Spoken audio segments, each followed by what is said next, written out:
आजकालच्या मुलांवर जरा ओरडलं की त्यांच्या मम्मी म्हणतात की मुलांवर ओरडू नका, त्यांच्या डोक्यावर परिणाम होतो. आणि आमच्या आई बोलत होत्या की डोकं फोडून टाका, तेव्हाच असर पडेल, ओरडून काय उपयोग नाही. माझी मुलगी एवढी शहाणी झाली की सर्व पसारा काढून परत नेट ठेवायला पण शिकली आहे. आणि जेव्हा तिला समजलं की मम्मी व्हिडिओ काढते तर परत तिने ओतून टाकलं.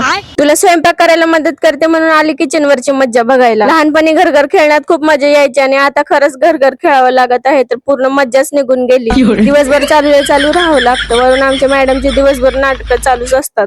वरून माझ्या नवऱ्याला वाटतं की घरातले काम असं चुटके वाजवूनच होतात. माझी आंघोळ करून देत नाही म्हणून आंघोळ करून दे म्हणून पोरगी माझ्या मागे टॉवेल घेऊन लागली होती. आणि माझ्या मुलीचं एक विशेष असं आहे की ती फक्त मलाच पा देते, तिच्या पप्पांना सुद्धा पा देत नाही. कारण पण तिलाच माहिती असेल. पावसामुळे 4-5 दिवस तिला काय बाहेर खेळायला काढलंच नव्हतं. कुऱ्हाड्याला कोंबड्या कशा बाहेर निघतात पळत सुटतात तशीच पळत सुटली होती. तक्षुच्या समोर तक्षुच्या मैत्रिणी पण फिक्या आहेत जर तिला बाहेर खेळायला नेलं, म्हणून मैत्रिणींकडे पण जात नाही. जर तिला बाहेर खेळायला नेलं तर फक्त तिला बाहेर खेळायला आणि फिरायला पाहिजे. चला मग अशीच व्हिडिओ पाहण्यासाठी लवकर आपल्या कार्टीला फॉलो करा.